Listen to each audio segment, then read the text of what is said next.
video series, and we're going to go much slower, much more detail. The book we just passed out, The Long War Against God by Henry Morris, is just an excellent book. One of the best I've ever seen, tracing the history of evolutionary thought. See, evolution didn't start with Charles Darwin. It started with Satan in the Garden of Eden. And he traces it up through all the different Eastern religions and everything else. And I want you to turn to page 60. Because last week we were talking about how evolution and racism tie together. By the way, the book is normally $13 in softback. It's enlisted in our catalog. It has hardback for like $21. I think our cost is like $10. If you're in the class and you want to get one for $10, you're welcome to do that. Well worth reading. I would say one of the top 10 books I've ever read. This would be it. It's that good. I've only read 11 books. Page 60, it covers how all the people were racist at the time when evolution became a popular theory. Last week we left off talking about how the Aborigines, you know, were persecuted and slaughtered just because they were Aborigines. They thought they were inferior. How many have seen the movie Quigley Down Under? You know, where the marksman goes to Australia and they hire him to come down there and start shooting these Aborigines. People really did that. They would round them up and shoot them like cows. One of their arguments that the evolutionists had was the Aborigines are inferior because their jaws are bigger. Here's a picture of an Eskimo jaw. The head of the jaw is much thicker. And a dentist would look at this and say, wow, what did this guy eat? Well, Eskimos, like the Aborigines, you know, are nomadic. And the Aborigines travel around. They don't have homes, and they don't want to carry a toolbox around everywhere they go. So they use their teeth constantly as a vise or as a pliers or as a scissors or whatever. You know, that's one of their primary tools, okay? And so they're always holding things, like you want to strip the meat off the bone, you clamp the bone in your teeth and pull the meat off, or strip the bark off a tree branch for something. That's your vise, okay, your portable vise. Any bodybuilder will tell you, the more you use the muscles, the bigger the bones grow. As you pull on the muscles, well, you can see from here, you know, the muscle pulls on the bone responds by sending a message to the brain saying, look, you better send some more material down here. We got to build this bone stronger to withstand this pressure. Now, of course, it's a much slower process. You know, you can build up bigger muscles quickly, but bigger bones take longer. But people really do get bigger bones as well as bigger muscles. Ask any biology teacher or go to any, you know, Gray's Anatomy. We'll talk about that, I believe. But because the Eskimos and the Aborigines use their teeth all the time for a vise, their jaws are actually thicker and heavier duty than the average person. Some have argued that wisdom teeth, I got a letter the other day, that said wisdom teeth are proof of evolution. I wrote back and I said, well, there's a couple of flaws in your thinking. First of all, wisdom teeth is losing something, not gaining something, you know. Secondly, if man used to develop slower when God first created the world, you know, 6,000 years ago, they might have been, you know, didn't enter their teenage years until they're 20. And, you know, didn't get married till they're 60. I mean, all you got to do is look at the dates in the Bible. So I think it was just a long, slow, lazy childhood, delayed maturation. Another factor to consider, there was so much to learn. You know, think how many plants and herbs and uses, you know, Adam was pre-programmed with, or learned from talking to God, and then Adam had to pass this knowledge on to his kids, and they have to pass it on to their kids. I mean, in one sense, I learned so much from my dad. It was just incredible. You know, we built houses together and worked on cars together, and even when he was, you know, 70 years old, it was neat to talk to him because he knew so many things. It's like, wow, I didn't know that. You know, here I am, you know, 35 and he's 70, and it's like, wow, Dad, that's neat. I didn't know you knew that. Well, Adam lived to be 900, plus came pre-programmed. So I just suspect before the flood came, I don't have a chart up here, but before the flood came, the people were developing much slower. You were a kid for 20 or 30 years. No, not a care in the world. Enjoy life, a lot to learn, you know, but just basically have a wonderful time enjoying God's creation. So if the people were before the flood were 8, 9, 10 feet tall, like we covered on seminar part 2 of our series, that there's certainly some indication that they might have been, at least some were that big. Their jaws are bigger. Now you have room for that extra tooth. It's not a problem. The only reason it's a problem today is because we're probably genetic dwarfs compared to what we used to be. You know, the Chihuahuas and the pug and the little dogs that they've bred to be real tiny have all sorts of problems because the gene pool is still trying to make them grow something bigger that there isn't room in their body now. Well, that's what the wisdom teeth are. They're the opposite of evolution. They're proof of a much better original creation. So the Aborigines, though, were hunted, they were killed, they were enslaved, they were treated just like animals. Some missionaries tried to work with them and did an amazing job. I mean, many Aborigines were saved, got civilized, whatever that word means, and made great Christians. There are Aborigines churches over there today in Australia. They are not an inferior species. They have a different lifestyle. You know, they prefer not having like the guys that live under the bridges, you know. Half the guys that live under bridges, that's what they want. They're homeless because they don't want to have bills to pay. They like the freedom from responsibility. And there have always been folks like that. You know, they'd rather go off in the woods hunting all their life, you know, and, you know, be the mountain man, Daniel Boone kind of guy. So I think, well, we'll get into more of that later about the Ice Age in Seminar Part 6 if we ever get that far. But look on page 61 at the top in Henry Morris's book. It was not only Darwin and Huxley, the two top evolutionists, who were racists. All of them were. This fact has been documented thoroughly in a key book by John Haller, appropriately called Outcasts from Evolution. One reviewer of this book said, "This is an extremely important book, documenting, as it does, what has long been suspected and ingrained firm and almost universal racism of North American men of science during the 19th and into the 20th century. Ad ab initio. Afro-Americans were viewed by these intellectuals as being in certain ways unredeemable, unchangeable, irrevocably inferior." This is what they said. The quote we read last week, go to the bottom of page 60, just before that. This is what Huxley said. We only read part of the quote last week. "No rational man, cognizant of the facts, believes that the average Negro is the equal, still less the superior of the white man. And if this be true, it is simply incredible that when all his disabilities are removed, and our prognathous relative has a fair field and no favor as well as no oppressor, he will be able to compete successfully with his bigger-brained and smaller-jawed rival in a contest which is to be carried on by thoughts and not bites. In other words, if it involves biting or, you know, strength-type contest, they might be better, but if it involves thinking, the white man is better." That's what he's saying right here. That was the attitude of the 1800s.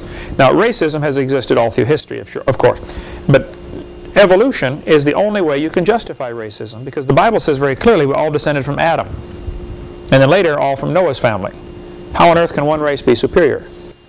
Scripture certainly does not teach racism. God did tell the Jews only to marry other Jews, not to marry outside, and there may be a lot of reasons for that, but I'm Norwegian, my wife is Irish. Is that an interracial marriage? You know, there's certainly no scriptural reason to not have a black and white person marry. There's no scripture against that at all. There is only one race. There's only one race, the human race. There's different colors, but there's only one race. I think in some segments of society it may be, you know, really, really hard on the kids, and that's unnecessary to do that, you know. So, but I wouldn't, you know, if we had a black guy working for us for a while, his wife was white, great couple, loved the Lord, moved on, teaches school now in Tennessee, you know. It's probably for a long time, maybe forever, going to be some kind of racial, you know, stigma in America, at least in some parts of the world. But, you know, I don't think it's necessarily the wisest thing to do. But there's no scripture against it whatsoever. Okay, so evolution didn't cause racism. Evolution justified racism. Okay, in 1904, the World's Fair was held in St. Louis. That'll be a good quiz question. At the St. Louis World's Fair, if you go to the St. Louis Zoo today, you can still see many of the buildings and places where after they had the World's Fair, they gave this area to the zoo and or science center, I believe, in St. Louis. The buildings are still being used. One of the displays had 2,000 what they called primitive people on display to demonstrate their lack of evolutionary progress. Indians were put on this display, pygmies from Africa. There was a whole pygmy village set up at the St. Louis World's Fair in 1904. Dead or? Alive. They had them living there. You know, doing their little things, you know, making their stone tools, and people would come by and watch them. Oh, isn't that cute? You know, what a shame. He's so inferior. He's so stupid. If only he wasn't black. If only he was like us white people. You know? Wow. I mean, that's and that's in America, in St. Louis, 1904. Anthropologists designed the entire display. Ota Benga was one of the pygmies from Africa. He was taken away from his wife and 2 children and put in a cage with chimpanzees. He lived with the chimpanzees, not all the time. He got out, from time to time. But he got converted. Somebody led him to the Lord, but he just never could get over this stigma. Oh, you're the guy that was in the cage with the monkeys. Ha, ha, ha. He ended up killing himself, committed suicide. This attitude, though, even into the 1900s, even into the last century, was because of evolutionary thinking. Theodore Roosevelt, as good a man as he was, and he was a great godly man in many ways, okay, and certainly a great patriot in many ways, he was strongly influenced by the evolution theory. He believed the Indians were an inferior species. Most people believed that back in those days. And if you look at some of the old westerns, they often called the Indians savages. And they portrayed them as, wicked, evil savages. Really, there are very few movies about the Indians that portray them as the good guys. It's almost always the bad guys. I can remember as a kid growing up, we played cowboys and Indians. That's just, everybody did. I don't know back in your era if it was that way or not, but the movie Dances with Wolves is, one of the few movies that portrays the Indians as the good guys and the white people as the bad guys. It just is sad that what happened. We visited in Arizona and right near the Four Corners, an Indian reservation, and I have spent, quite a bit of time, I guess, talking with Indians and discussing their religions and their beliefs and stuff like that. There still today is a stigma with some people versus the Indians. Some people still think they're inferior for some reason. Genetically inferior. And what's happened because of the dumb things we did to the Indians back in the 1800s, it's about like the welfare for the black people, or for primarily the black people. It has just destroyed their work ethic in many cases. It's destroyed their character, destroyed their families, because they don't have a father in the home. And 65%, I believe now, of black births are illegitimate. 65. 73 you heard today? The welfare has destroyed the whole black culture. I remember as a kid we had friends that were black, and they were hardworking like everybody else, and took care of their family like they're supposed to. It's so sad. And that's what happened to the Indians. So many of them now. When I was down in Chinle, Arizona, and in Farmington, New Mexico, for a couple of weeks working with the Indians there, a large percentage of them are alcoholics. They get their monthly paycheck and go drink till they run out of money. The man has no purpose, in the family. So he's a drunk, and mom raises the kids. It's a matriarchal society. Welfare does that. Theodore Roosevelt said, "I wish very much that the wrong people could be prevented entirely from breeding. And when the evil nature of these people is sufficiently flagrant, this should be done." What's he saying there? You should sterilize them. And by the way, in the early 1900s, there was a lot of this going on. Many mental institutions would take people that they thought were mentally retarded, sterilize them, so they wouldn't have children. I mean, thousands, if not hundreds of thousands, this happened to. Lots of people, just forced sterilization. Roosevelt went on to say, "Criminals should be sterilized, and feeble-minded persons forbidden to leave offspring behind them. The emphasis should be laid on getting desirable people to breed." This is exactly what happened with Adolf Hitler's thinking. We are the desirable. And we happen to be the desirable people, so, let's kill everybody else or prevent them from breeding. Many, many Jews, if they weren't executed, were sterilized during the concentration camp era, World War II. Let's go on here. Roosevelt said, this book from Bob Jones University says, "This statement was not made by a Nazi in the 1930s, but in 1913 by American patriot Theodore Roosevelt.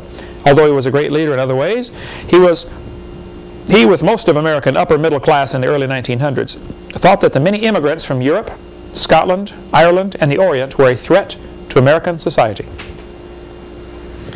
Well, how many of you have one of your ancestors as an immigrant from one of those places? Just about everybody in the room, right? Sure. But they were really concerned that they were a threat to American society. Actually, in 1871, Congress officially scrapped all treaties with the Indians and moved them off to the reservation system that is still in effect today. But even before 1871, the Indians, of course, were being mistreated. I don't know when Geronimo was finally captured. Does anybody know he's held down here at Fort Pickens? That was his prison for a while.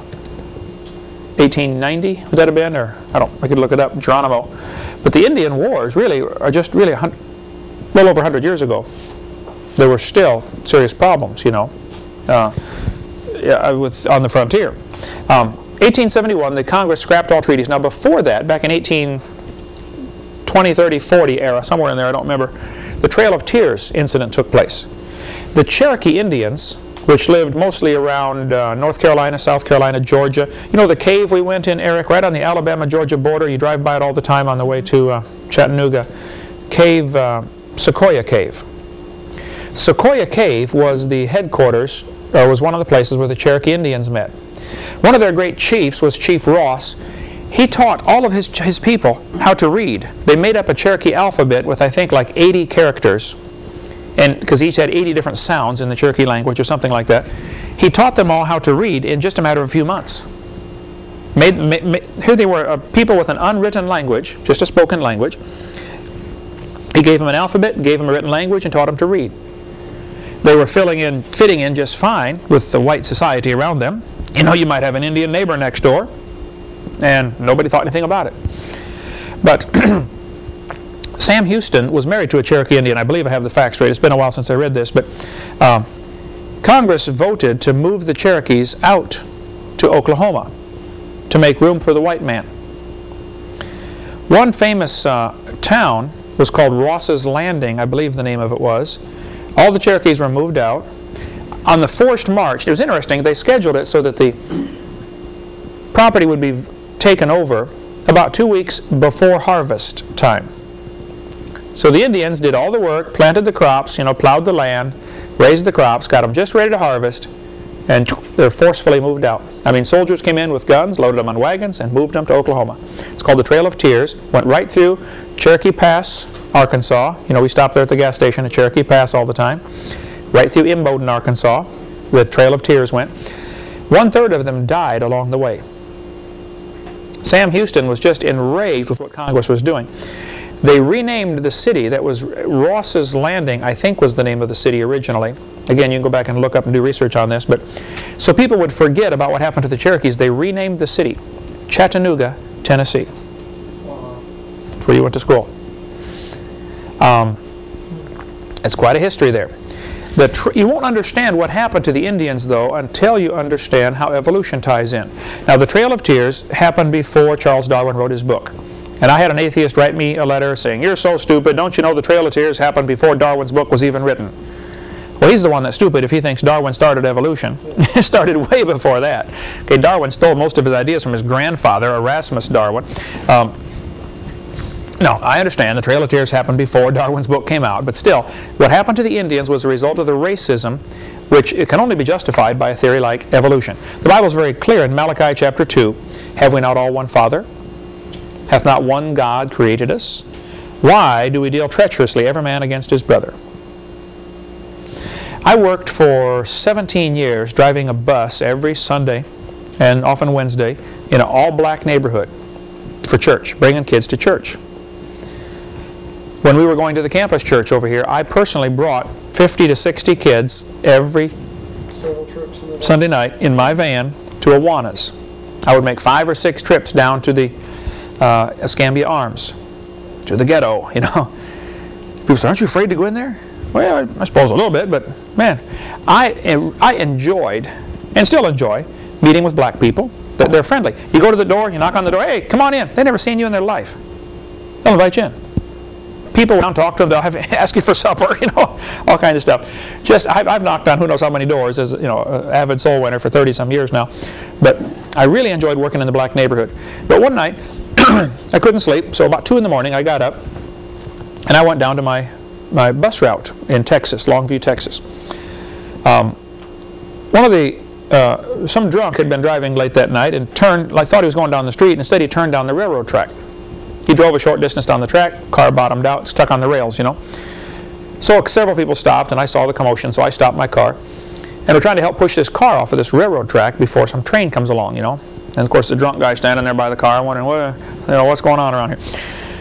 And I got talking to this guy, we're trying to push this car off the tracks, you know. And he says, "What are you doing out here in this neighborhood?"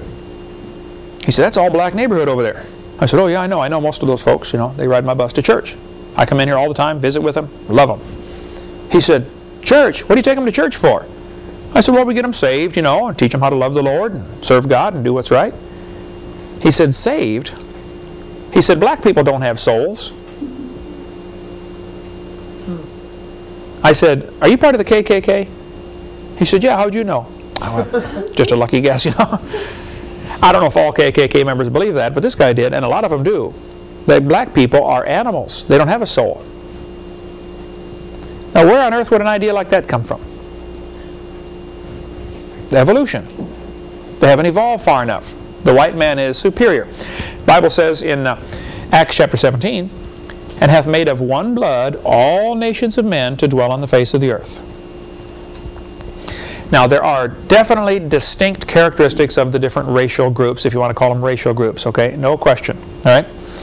I've dealt with the Japanese when I was in Japan, and they're, you know, often very polite, very sweet, very mild-mannered, very humble, but there's kind of a pride because they're humble, you know? And they resist the American gospel in many ways. I was over there, and pastors will work there for 20 years to get a church of 10 people. They don't want it. They look at American news, everybody's killing everybody. They don't have that problem in Japan. I mean, they're 10 times more crowded than we are. You know, and their crime rate is way down. They don't want what we got. You want us to accept American gospel? No thanks. You know, we don't want what you've got. So different racial groups, no question, have certain characteristics about them. You know, the Indians with the high cheekbones, the Norwegians with the blonde hair, et cetera, et cetera. But we're all descended from Adam and then later from Noah's family. So there's no reason to be a racist. Darwin said, a married man is a poor slave, worse than a Negro. Now, I won't ask how many of you agree with that statement, but the fact is, if a professor said that today, how long would he keep his job? Or his life? Yeah, not long. Yeah, not long, right? And yet Darwin is touted in schools as one of the great, you know, heroes, one of the great scientists of the world. He was a racist. He was a woman hater. He finally married his first cousin. Nobody else would take him, apparently. Darwin wanted to raise a race of purebreds. You know, great, you know, he thought if you marry close to the family line, he thought, you know, since I'm so great, I'll marry somebody closely related to me. And we'll produce, you know, super kids. Well, it didn't work. Okay, you get a bunch of rednecks when you do that these days. Darwin. Kids die? Yeah, we'll get to that in a minute. Darwin said, the chief distinction in the intellectual powers of the two sexes is shown by man's attaining to a higher eminence in whatever he takes up than can woman. Whether requiring deep thought, reason, or imagination, or merely the use of the senses and hands, the average of mental power in man must be above that of women. See, after Darwin wrote his book, Origin of Species, he later wrote another book called The Descent of Man. He actually wrote several books, okay? Progressively more atheistic. In his first edition of Origin of the Species, you can tell which edition you're reading by looking at the last sentence in the book. First edition says, it ends with the words, you know, I forget the whole paragraph now, but you can tell by this progression of animals or something that these things were created. Then in the second or third edition, they changed it to evolved. And there were 6 editions, I believe, altogether. And the first one, or at least the first one, maybe the first 2, have the word created in there. Then they took that out. Wow. Became evolved. But in his book, Descent of Man, Darwin also said on page 588, thus man has ultimately become superior to woman, poetry, strength, voice, etc. Darwin believed in inbreeding. He married his maternal father's granddaughter, who was also his mother's niece, which makes her his first cousin. Okay, which is illegal in all but 3 states here in America. The best man in my wedding, good friend of mine through school, went to a church that believed a few things a little strange, and they had to marry somebody of their own faith.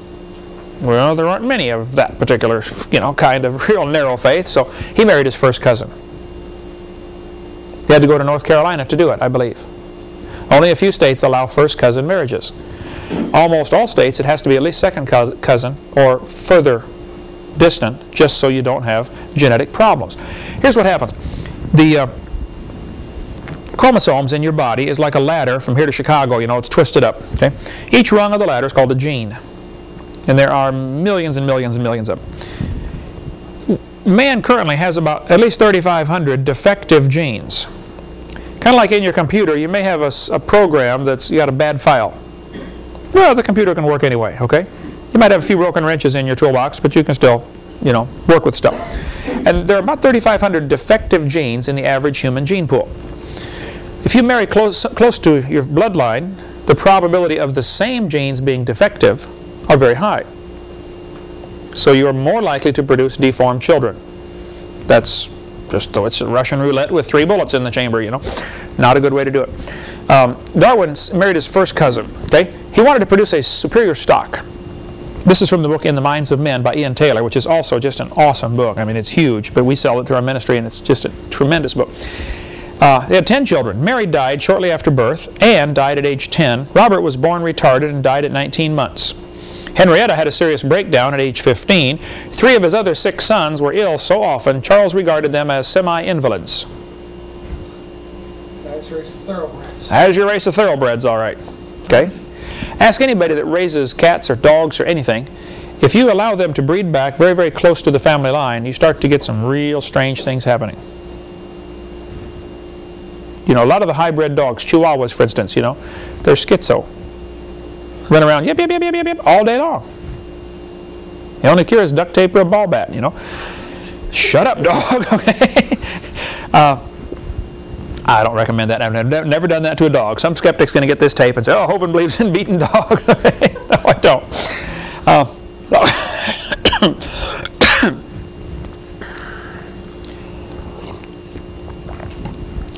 All right, so racism ties right in. Look on page 61 here. This whole section is about how the evolutionary theory in the book A Long War Against God, how the evolutionary theory and racism just go hand in glove. Now, evolution didn't cause racism, and racism didn't cause evolution, but they certainly support each other. Okay? All through here you see quotes by major evolutionists about how racism and how all the major evolutionists of the 1900s were racist, which was acceptable. I mean, we still had white bathrooms and black bathrooms here in the South just 40 years ago. Right? You'd see signs, colored only. Pekin, Illinois, right near where I grew up. We've been through Pekin 1,000 times, you know. Used to have signs on the edge of the city. Black man, don't let the sun set on you here. Wow. That's in my lifetime. I heard about that. The town we were in yesterday, Eric, you know, Yeah, they don't allow blacks. Still, today, 2001, you know. There was one black kid at church last night, wasn't there? Yeah, I was surprised. Yeah, the only black one in the whole town. And Well, they lived about 45 miles away. oh, lived along. They had to bus them in. Yeah.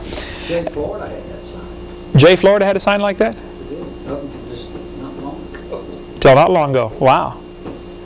Well, yeah, the KKK is still real strong, you know, in some areas. That type of mentality, though, that because of a person's skin, he's inferior. Well, that's just flat stupid, okay? There's no scientific evidence to back that up. And that drives prejudice, you know, into people. And that just is sad that so many kids are raised with thinking that, you know. Dad teaches them that, and so they're going to believe it. Okay. Now you can read through this if you'd like. Look at the quote in the middle of page 62, though. The Negroid stock is even more ancient than the Caucasian and Mongolian, as may be proved by an examination not only of the brain and of the hair, of the bodily characteristics such as teeth, genitalia, the sense organs, but the instincts, the intelligence. The standard of intelligence of the average adult Negro is similar to that of the 11-year-old youth of the species Homo sapien. This is Henry Fairfield Osborn, that was on the quiz from last week, the curator at the American Museum of Natural History. He was the guy who was going to introduce, this was one of the things they were going to introduce as evidence in the 1925 Scopes monkey trial. He was the guy going to bring in Piltdown Man as evidence for evolution at the Scopes monkey trial. This is Henry Fairfield Osborn, who was a big brand name evolutionist of his day.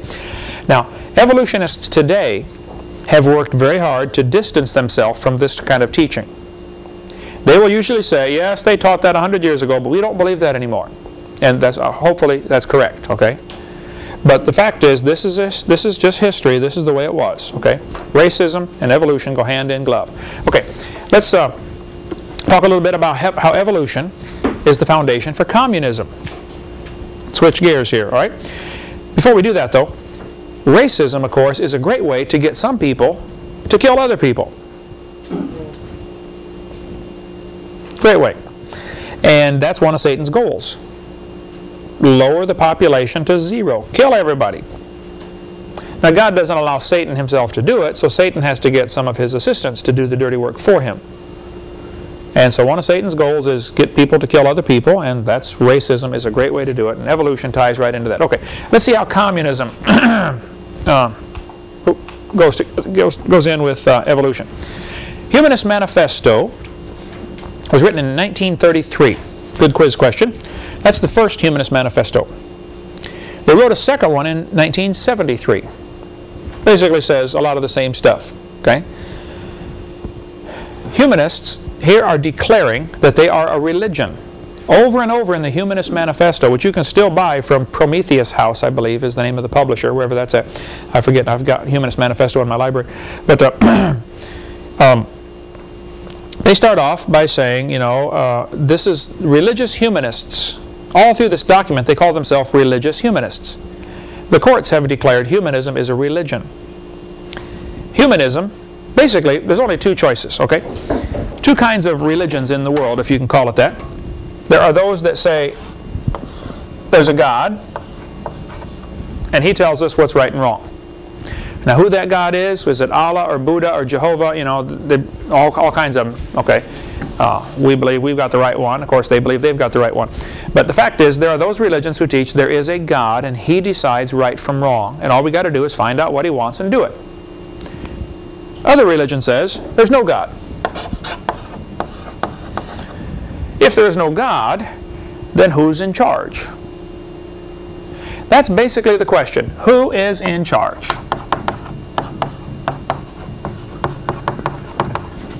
Now, we will see later how important this question is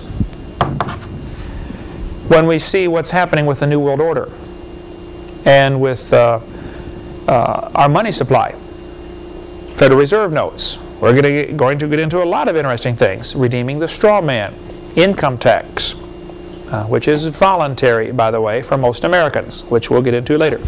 That's why I said this class is going to be very politically incorrect. I happen to strongly believe God's in charge. He owns this place. If there is no God, though, that brings up an interesting question. You know, who's in charge? I asked an atheist student one time in Pennsylvania. He sat in the school, in the class, in the auditorium, when I spoke to the auditorium there in Pennsylvania. He said, Mr. Hovind, I'm an atheist. I said, really? He said, yeah, there is no God. I said, well, then tell me, son, how do you decide right from wrong? He said, that's easy. He said, I decide what's right and wrong because, he said, I couldn't believe he said this. He said, I'm the God of my own universe. I said, man, I'm glad to hear that, son, because I'm going to shoot you in 5 minutes. He said, you can't do that. I said, oh, yeah, I can. You see, I'm the God of my own universe. You know, if evolution is true, then man is God. We're it. That's exactly what humanism says. Humanism basically says, look, there is no God, therefore man is God. We have evolved the farthest, so we decide what's right. This didn't start with Charles Darwin by a long shot. The history in this book is so good about that. Henry Morris goes clear back to talk about even guys like Aristotle and Plato, who had their chain of being. You know, man is at the top. Under that is woman. Under that is animals. And if a man doesn't study philosophy, he'll come back as an animal. And if he's a cowardly man, he'll come back as a woman when he gets reincarnated. You know, something like that. It was so stupid. But the whole thing is this chain of being where man is the ultimate authority. This is the foundation idea behind democracies. Let's get all the people together and let's vote on what's right and wrong. Well, that whole thinking is fundamentally flawed. If there's a God, then God decides what's right and wrong. We don't get together and decide right and wrong. And a lot of politicians, you know, try to decide right from wrong by You know, which way is the wind blowing? You know, how do you tell which way is most of you going? Majority opinion is a dumb way to tell right from wrong. You got to have a book. Thus saith the Lord. This is right, this is wrong. If you don't have that, you really have a problem. You're like a ship in a storm with no anchor and no sail, no direction, no compass. No way to tell what's right and wrong. And that's the problem in America today, and that's the problem with American kids today. They don't have a guide and a compass. Here's how I tell right from wrong. Kids that are raised in Christian homes don't always turn out right, but most of them at least know there's a right and a wrong, and they know why. Now, whether they choose it or not is another story.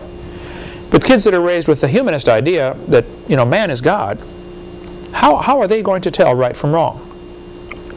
Maybe that's why there's such a high percentage of immorality, premarital sex, you know, abortion, divorce, on and on and on. Go back to seminar part 1, you know, all the evils. So, Humanist Manifesto, number 1. This is the first tenet. This is what they start off. I think there were 10 planks in their manifesto, or 10 tenets. First one, humanists regard the universe as self-existing and not created. Well, guess what that says? There's no God. Therefore, that makes us God. We're in charge. That's the Humanist Manifesto, plank number 1. Communism and humanism and evolution are triplets. Okay, they all go together. You can't have communism without evolution. Last week I spoke in 6 different Russian churches in, where was I? Portland, Oregon, and Vancouver, Washington. The Russian whole system of communism that caused untold suffering to those people is based on evolution. The solution to fix Russia's problems is creation evangelism. Get the gospel in there and bring in the idea there's a creator. See, we had people come to America, the immigrants came to America for, you know, hundreds of years, and many of them brought with them what's called a Protestant work ethic. There's a God, I shouldn't steal, I should work hard, I should get the fruit of my own labor. The harder I work, the luckier I get. And that Protestant work ethic, as it's called, says, look, just work hard, don't steal from anybody, do right, and, you know, eat the fruit of your own labor. Drink water out of your own cistern, the Bible says. Okay, well, after the quick break here, we'll get into more on how communism and evolution tie together. And this will take quite a while as we go through the 10 planks of the Communist Manifesto and the 8 rules of revolution that the communists have for taking over a country. And we're going to get bogged down on some of these, I'm sure. But feel free to ask any questions if you'd like. Okay, quick break.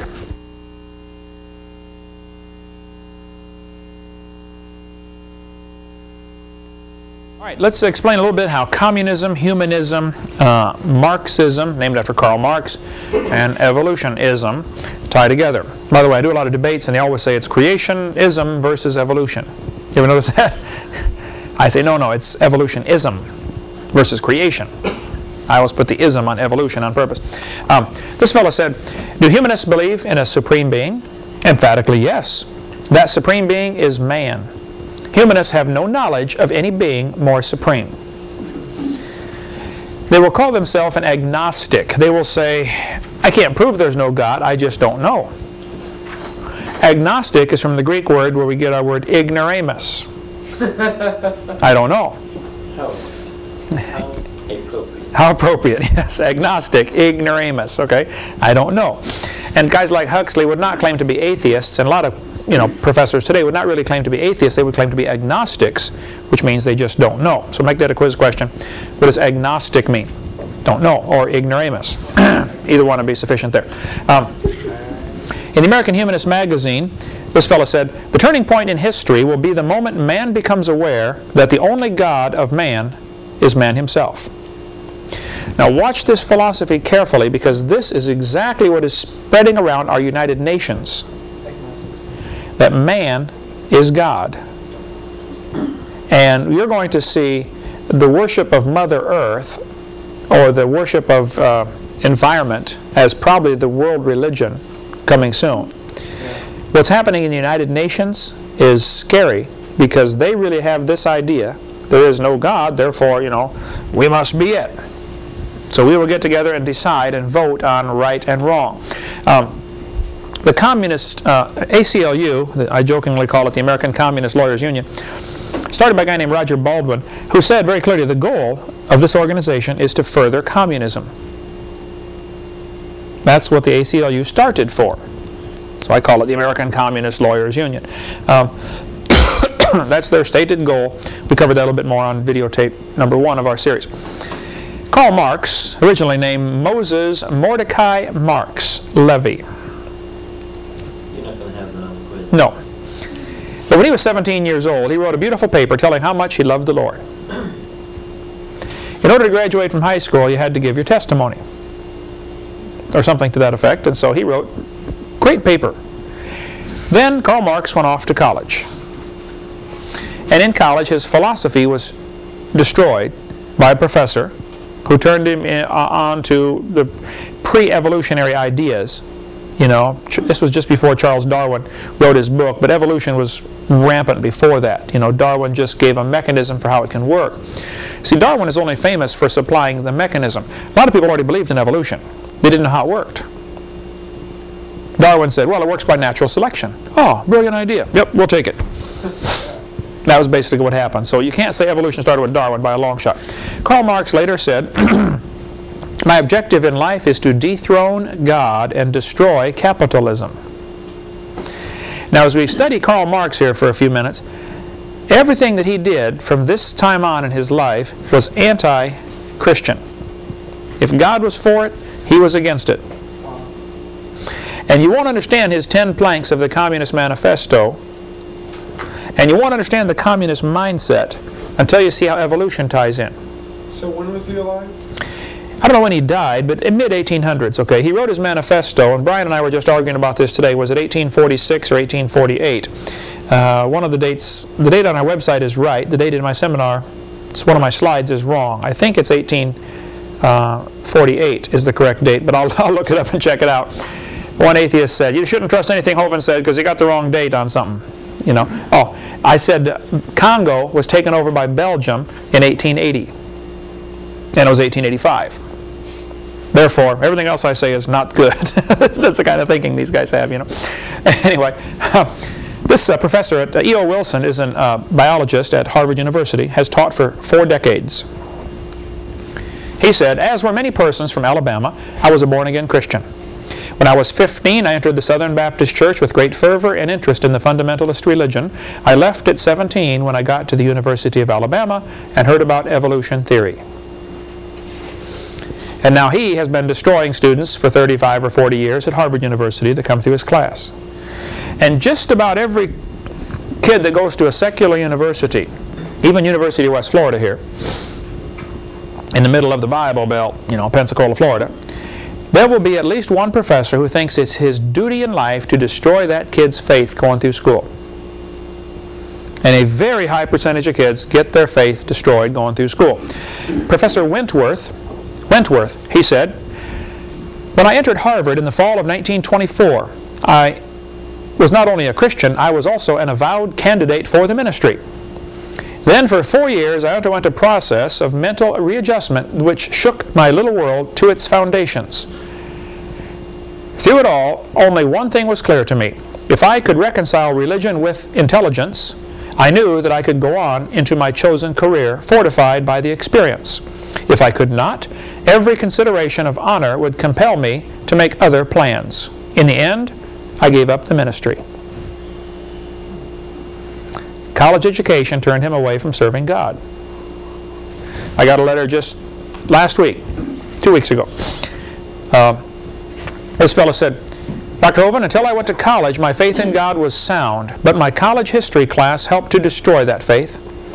I started to doubt the Bible and God's Word. I even started to doubt Jesus was truly God's Son, and that He died and rose for my sins. My best friend showed me your tapes, and I was in awe of what I saw. Everything I thought I knew about life was changed. Praise God.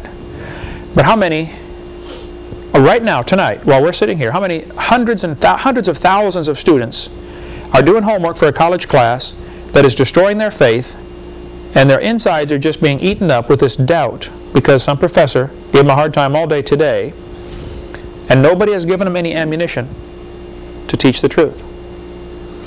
I am so convinced this evolution theory is not just dumb, it's dangerous.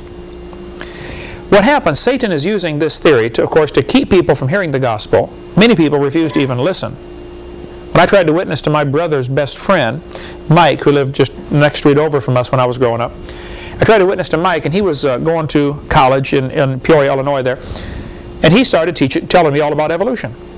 He said, I'm sorry, I don't need your gospel, I don't need your Jesus, because, I'm going to college, Evolution is how we got here. And I couldn't get anywhere with him. I was a brand new Christian myself, sophomore in high school, and he's a sophomore in college, and I didn't know how to witness to him.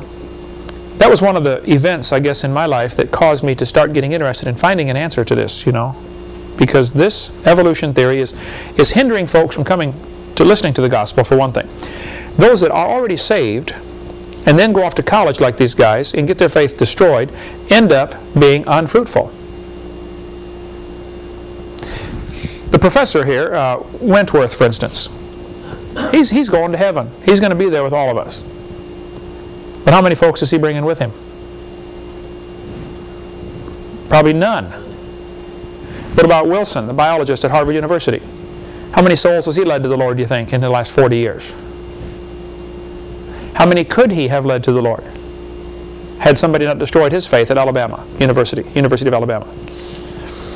The Bible's real clear on this, Matthew 18:6, you better be, if you offend one of these little ones that believe in me, you'd be better off with a millstone hanged about your neck and drowned in the depth of the sea. This is a serious offense. Interesting quote here. Christianity has fought and still fights and will fight science to the desperate end over evolution. Because evolution destroys utterly and finally the very reason Jesus' earthly life was supposedly made necessary. Destroy Adam and Eve and the original sin, and in the rubble you will find the sorry remains of the Son of God. Take away the meaning of His death. If Jesus is not the Redeemer who died for our sins, and this is what evolution means, then Christianity is nothing. The American Atheist Magazine, 1978. And they're right. If evolution is true, Christianity is nothing. Jesus died on the cross for no reason. He's just another martyr for a cause. This battle, now I want you to notice what this guy said. Now he's writing this in the American Atheist Magazine, okay? Look back at the first sentence here. Christianity has fought, still fights, and will fight science to the desperate end. No. We don't fight science. We fight evolution because we feel it's not part of science. But even in his quote, you can see trying to sneak evolution as part of science. Evolution is not part of science. Evolution is a fairy tale. It's a religion that people believe in because they don't like the other alternative. But from the book video, Let My Children Go, which is tremendous, they said in there 75% of children raised in Christian homes who go to public college and public schools will reject the Christian faith by their first year of college. 75%. I remember my first day in sociology class at Illinois Central College. I was a little scared anyway, first day in college, High school's a little more secure. You go to college and it's just kind of a whole new world. Here we are in sociology class. This fellow with real long hair, growing around the fringe and bald in the center, going to be our teacher for the class. He said, okay, students, are there any Christians in the room? I raised my hand. He said, what's your name? I said, Ken Hovind. He said, Mr. Hovind, so you're a Christian, huh? I said, yes, sir. He said, well, tell me, can your God do anything? I said, yes, sir. By the way, that's not true, okay? God can't learn. He already knows it all. He can't lie. He can't do anything. He can't sin. But I didn't know any better, so I said, yes, God can do anything. And he said, well, tell me, Mr. Hovind, can God make a rock so big he can't lift it? Now this guy already had it planned out, a whole sequence of questions to ask to destroy any Christians that came through his class. He'd been doing it for years. There are professors in just about every university that have this mentality that it's their job to destroy any kid that comes through their class. Destroy their faith. They're out there. The woods are full of them. Okay? Those guys ought to get an honest job picking peaches or changing tires instead of destroying some kid's faith as he comes through their class. By the way, can God make a rock so big he can't lift it? You're dealing with infinity here. I've learned how to answer the question now. Jesus often answered a dumb question with a question instead of an answer. I now say to him, you know what a line is? You know, in geometry, I taught geometry for years, a line is going forever in both directions. Never stops. They'll say, yeah, I know what a line is. Okay. A ray, this is a line. A ray goes forever in one direction. Starts at a point, goes forever in one direction. And they'll say, yeah, I know what a ray is. I say, okay, which is longer?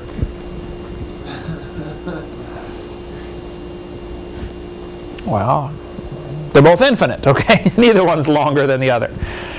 And as far as, you know, the rock and God can make a rock. All I could say at the time, I said, God can make a rock so big you can't lift it. Which is still true, by the way. You can. But there's so many kids. I mean, we get letters and calls here. I don't know how many emails I get. Probably close to 100 a day. Probably more than that. Martha filters through a lot of them first. But it's unreal how many folks write us and call us, or sometimes they're crying on the phone so hard they can't even talk, because our tapes give them back something that the professor took away when they went to college. You see that all the time when you're out speaking, you know. It's just like, wow, I wish I'd have had this information 10 years ago, you know. Because this is the center of the battlefield right here. This evolution theory is Satan's favorite tool to destroy people. Karl Marx based his philosophy of communism on evolution. Now, he was already thinking up these theories. Marx never worked a day in his life. He was a loser. Okay? He was a bum. He was a moocher. Okay? A leech. Sucked the blood out of everybody else. Never worked a day in his life. A guy named Engels, a rich guy from England, kept supplying him money so that Marx could think and write his theories. Marx was an absolute loser, okay? He had 6 children. 3 died of starvation in infancy. He wouldn't work, didn't have any grocery money. Kids died of starvation. 2 others committed suicide. Not a very successful father, I would say. Only 6 people attended his funeral when he died in 1883. When Darwin's book came out, Marx read the book, wrote a letter to Engels and said, Engels, this book by Charles Darwin is perfect to justify our theories of communism. This book takes away the need for God. Therefore, man is God. See, you cannot have communism and Christianity. They don't coexist. They can't. The 2 philosophies are mutually exclusive. Either there's a God that decides right from wrong, or man decides right from wrong.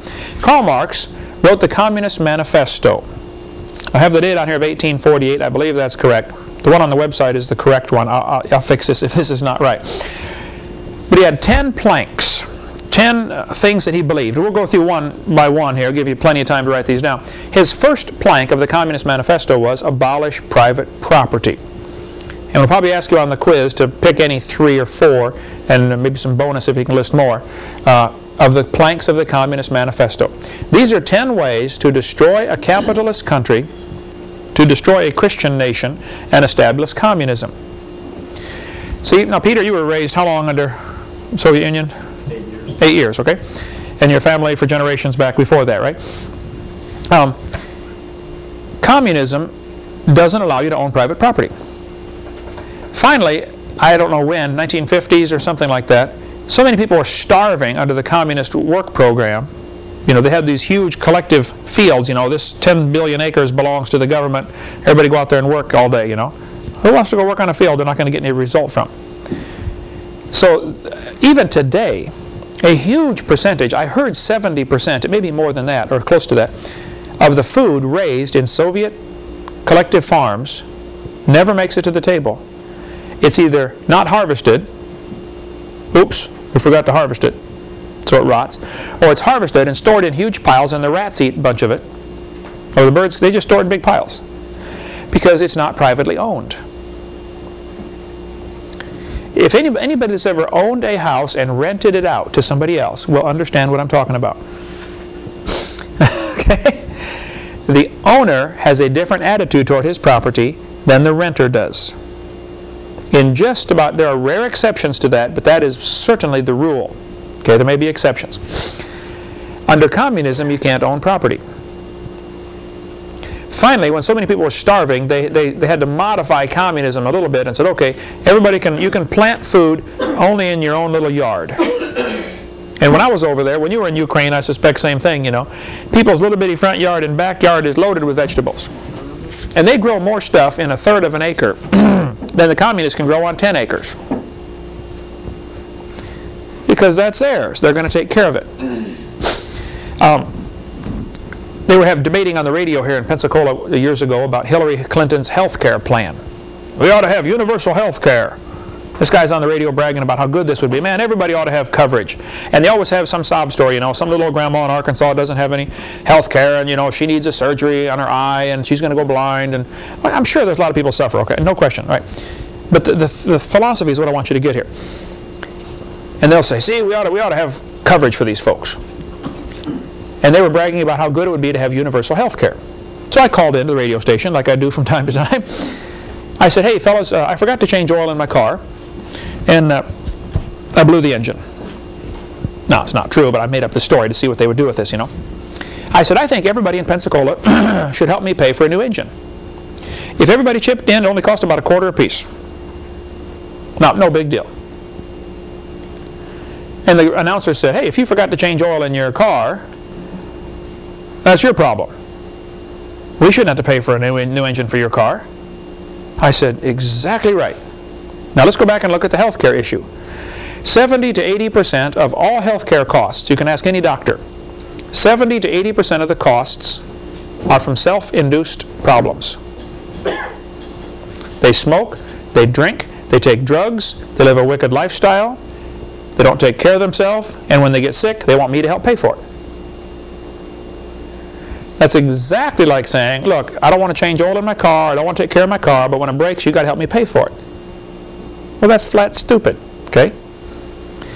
If we had universal auto care,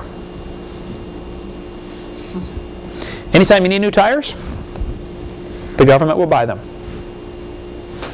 Anytime you need a new engine, the government will buy them. How would you drive your car?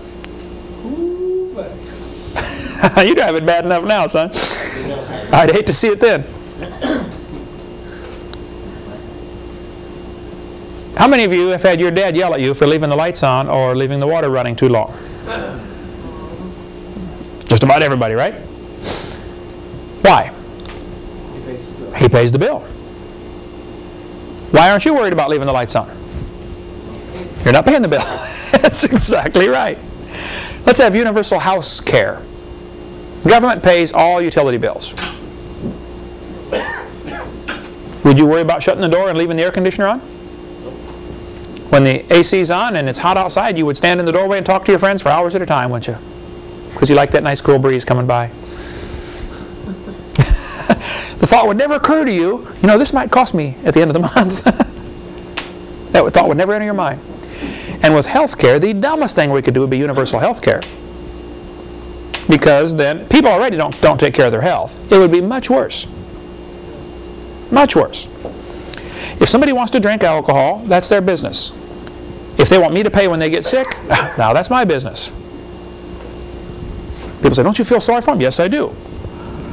But if suppose nobody was allowed to have health insurance. First place, costs would come way down. When my son back there got his ingrown toenails cut out 6 or 7 times, finally the doctor said, I'm sorry, this isn't growing right. We're going to have to remove the toenails, the big toenails. I said, okay, doc. So we scheduled a time for surgery. He goes in for surgery. He's in there for an hour and a half. They put him to sleep, take off the toenails, bandage him up, go home. We get the bill. Anesthesiologist, $1,500 for putting him to sleep for an hour and a half. The room he sat in, they did surgery in, I forget what it was, like $1,000 or $1,200 or something like that, for an hour and a half. So I get all these bills, no insurance, total like $4,500. My wife can give you the details. I got these bills. I sat down, picked up the phone. I called the anesthesiologist. I said, listen, I'm a Christian. I pay my bills. But I just am having a hard time understanding $1,500 for an hour and a half. I mean, I got a doctor's degree too. I don't charge $1,500 for an hour and a half's work. The guy said, yeah, you're right, that's kind of high, let's make it 500. I didn't realize you didn't have insurance.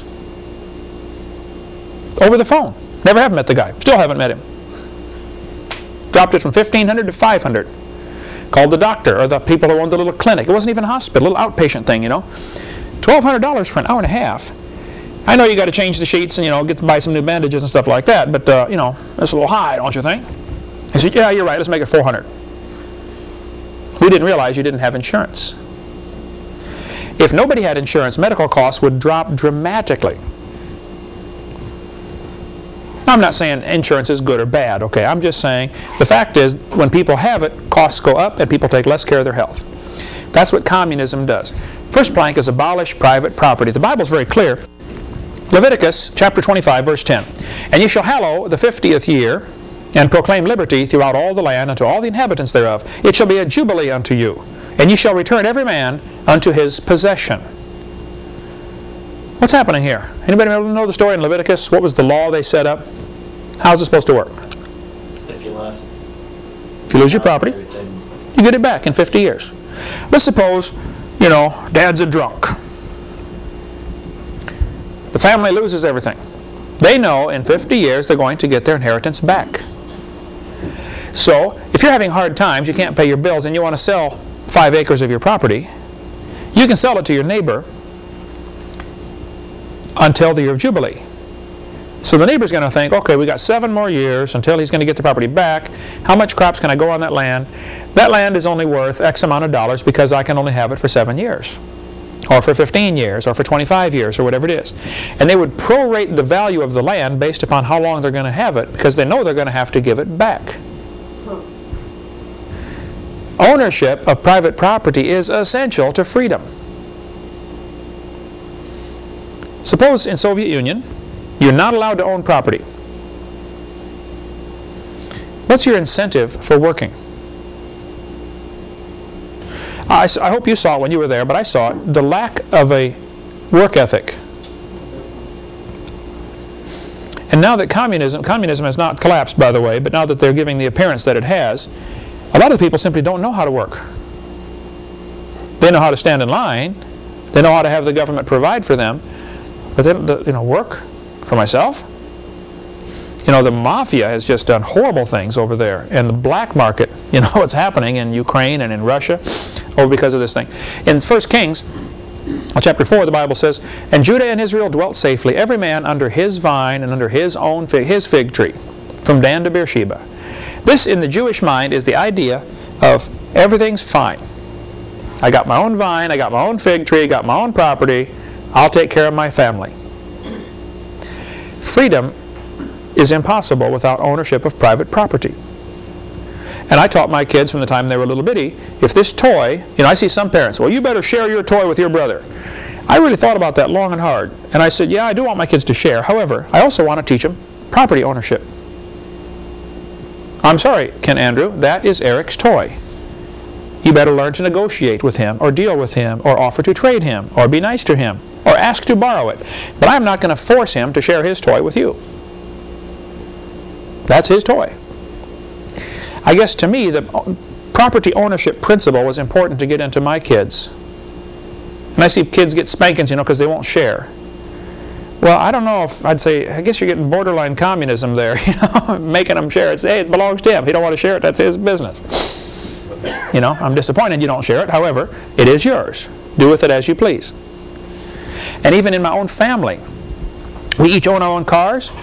If my son wants to borrow my car, or if I want to borrow his car, we have a mileage rate. Otherwise, there's hard feelings. How many parents, the kid borrows the car, drives it around, uses up all the gas, and thinks he does Dad a favor by filling up the gas tank? Well, that's only 1/4 of the cost of operating a car. You know, what about the tires you wore out, you know, 1%, or eventually the transmission's going to go bad, or something. You know, all these expenses catch up with you at once, and the fact that you drove it 400 miles to Grandma's, you may not see that expense now, but I will see that expense, you know, in a few years. Something's going to wear out. Certainly you're going to depreciate the value of the car. Buy a $20,000 car, drive it 200,000 miles. How much is a car with 200,000 miles worth? Zero, right? You put them in the junkyard. Yeah. So just depreciation, you went from $20,000 to nothing. That's what, 10 cents a mile? It's just depreciation. It costs 10 cents a mile just depreciation. When you look at a car and you're going to buy a car, it says 1996 Ford Mustang, 50,000 miles. Wow. 1996 Ford Mustang, 150,000 miles. What does that do in your thinking to the value of this car? Drops dramatically. Well, guess what? It dropped 1 mile at a time. The more you drive it, the less it's worth. That's just plain and simple. So, private property ownership is essential. Karl Marx said, no, you have to take away private property. Communism won't work if people have private property.